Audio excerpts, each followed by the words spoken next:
Hey church, Kaylee here again. I don't know about you, but I'm having one of those days where you go through the Tim Hortons drive-thru, maybe, just as an example, and you order a steep tea, but you ended up with a coffee. I was not feeling that vibe today, but that's okay. Coffee or tea does not determine the goodness of God. Anyways, I want to share with you guys a little story from my life, and it's a pretty personal story, but I really felt God putting it on my heart to share it because it's a story of reconciliation, and it feels really appropriate for this time as we are approaching Easter, and that's gonna look super different this year, but the core of it, the reason we celebrate it, that never changes. That stays the same. So here's a little story of reconciliation. So to be a little vague, my brother and I have experienced a lot of the same hurts, and we carry a lot of the same pain because, as siblings, you have these shared experiences. And growing up, that actually made us really tight, really strong. The two of us were united over this pain that we had lived through. But two winters ago, I think, it kind of blew up, and this pain that we shared actually broke us apart, and it made it so that we couldn't talk to each other and we couldn't communicate with each other. We were just hurting so much, and as a result, our friendship and our love, it looked different, and I was heartbroken about it.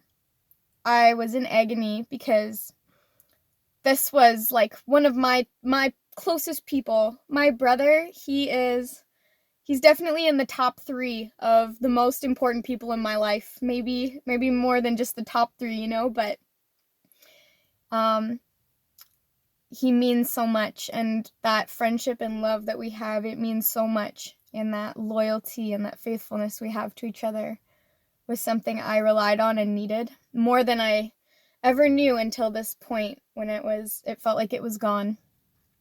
And he and I could not talk to each other. We were so hurt, and we were awkward together. We were not that easy pair that we always are.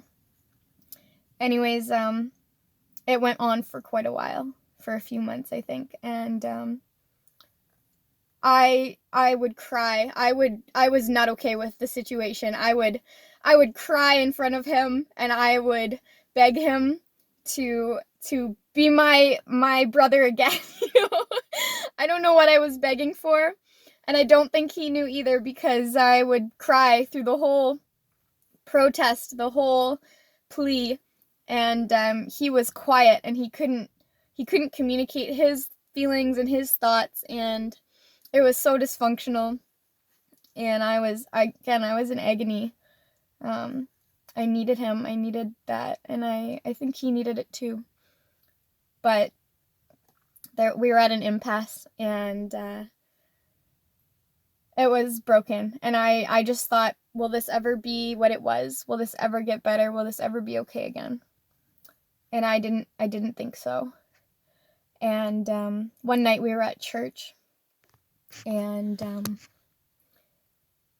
an elder who knew us pretty well, actually, which is a surprise, because my brother and I kind of make sure nobody really knows us sometimes, but this man had really connected with both of us, and he didn't quite understand what was happening, but he knew big things had happened in our lives, and we were not talking to each other.